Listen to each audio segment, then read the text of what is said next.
Assalamualaikum warahmatullahi wabarakatuh. Hello my students, how are you today? I hope you in good condition, healthy and keep spirit for following my lesson today. Okay, today we are in new topic, in new bab we are in chapter 4 bab 4, and our topic today is about masyarakat Indonesia pada awal kemerdekaan. Simak ya materinya. Nah, yang pertama, masyarakat Indonesia pada awal kemerdekaan Nah, yang pertama di sini adanya usaha persiapan kemerdekaan. Nah, di sini ada namanya BPUPKI, yaitu Badan Penyelidik Usaha-Usaha Persiapan Kemerdekaan Indonesia.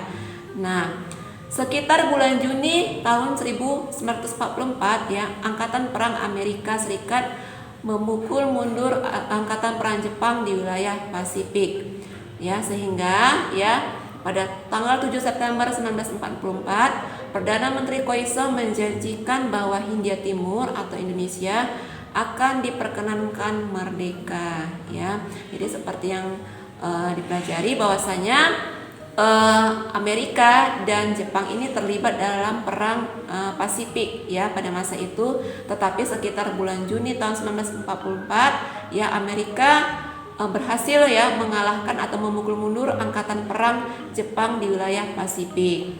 Nah, kemudian pada tanggal 7 September tahun 1944 Perdana Menteri Jepang yaitu Koiso menjanjikan bahwa Indonesia akan diberikan kemerdekaan. Kemudian hal ini dikemukakan di depan sidang parlemen Jepang Janji ini diikuti dengan diperbolehkannya bendera Indonesia yaitu merah putih dikibarkan, namun masih harus berdampingan dengan bendera Jepang yaitu Hinomaru.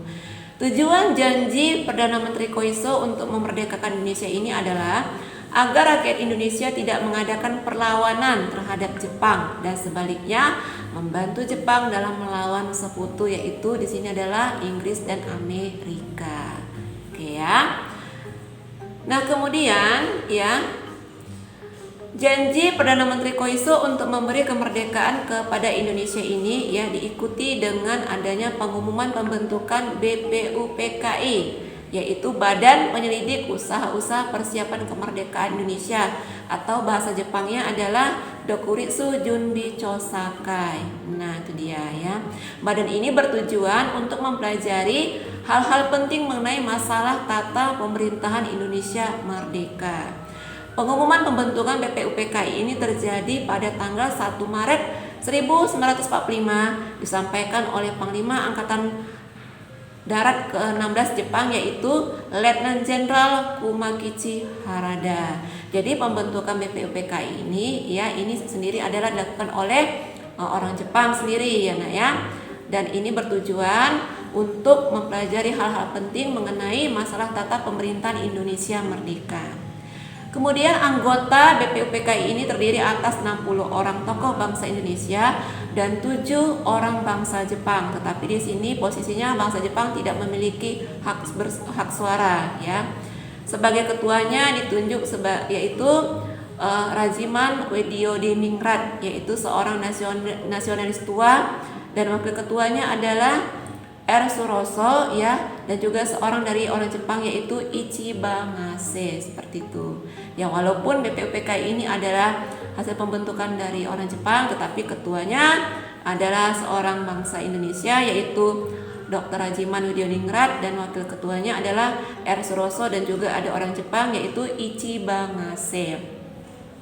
Berikutnya setelah BPUPKI terbentuk, maka BPUPKI mengadakan sidang. Nah, sidang pertamanya yaitu dimulai pada tanggal 29 Mei 1945 sampai 1 Juni 1945. Agenda sidang pertama ini adalah merumuskan dasar falsafah negara Indonesia yang akan dibentuk. Sidang pertama BPUPKI ini tidak menghasilkan rumusan tentang dasar negara, tetapi hanya pandangan-pandangan umum tentang dasar negara Indonesia merdeka. Kemudian selanjutnya BPUPKI membentuk panitia kecil yang diketuai oleh Soekarno, yang kemudian panitia kecil ini mengadakan pertemuan dengan beberapa anggota BPUPKI lainnya Dan dari pertemuan ini terbentuklah Panitia 9 yang diketuai oleh Soekarno sendiri. Oke ya. Dan panitia kecil ini menghasilkan rancangan kesepakatan bersama tentang dasar negara ya, dan atas usul Muhammad Yamin rancangan itu disebut sebagai Piagam Jakarta atau Jakarta Charter. Rancangan ini kemudian diterima dan dijadikan sebagai inti dari pembukaan Undang-Undang Dasar. Nah, itu dia. Jadi sidang pertama BPUPKI ini ya, dia hanya merumuskan dasar falsafah negara Indonesia yang akan dibentuk. Oke, berikutnya ya, sidang kedua BPUPKI itu berlangsung dari tanggal 10 sampai 17 Juli 1945 ya. Dalam sidang keduanya ini BPUPKI membahas rancangan Undang-Undang Dasar termasuk pembukaan Undang-Undang Dasar. Nah, untuk melakukan hal ini BPUPKI membentuk panitia perancang Undang-Undang Dasar dengan ketuanya adalah Insinyur Soekarno. Ada 3 konsep hasil pembahasan panitia perancang Undang-Undang Dasar ini. Ketiga konsep itu adalah pernyataan kemerdekaan Indonesia, pembukaan Undang-Undang Dasar, dan batang tubuh Undang-Undang Dasar. Ketiga konsep ini disampaikan pada sidang BPUPKI pada tanggal 14 Juli 1945, dan selama sidang BPUPKI ini berlangsung ada perbedaan pendapat yang muncul, seperti pendapat mengenai falsafah negara Indonesia yang akan dibentuk. Dan kata mufakat akhirnya dicapai pada saat Panitia 9 ya, yang merupakan bagian dari BPUPKI menghasilkan rancangan kesepakatan bersama tentang dasar negara. Dan atas dasar usul Muhammad Yamin ya, rancangan itu disebut sebagai Piagam Jakarta atau Jakarta Charter. Oke ya, jadi pada dasarnya ya peristiwa yang terjadi pada awal kemerdekaan itu ya, adanya BPUPKI ya, pembentukan BPUPKI. Kemudian ya, BPUPKI sendiri itu ada melakukan 2 kali sidang ya, 2 kali sidang, dan dimana pada sidangnya tersebut ya, itu adalah untuk merumuskan dasar falsafah negara Indonesia dan juga untuk perumusan pembukaan Undang-Undang Dasar. Oke ya. Nah, sekian dulu untuk materi hari ini ya, pelajaran hari ini mengenai BPUPKI. Saya harap kamu memahami dan mengerti, dan materi ini akan berlanjut ya.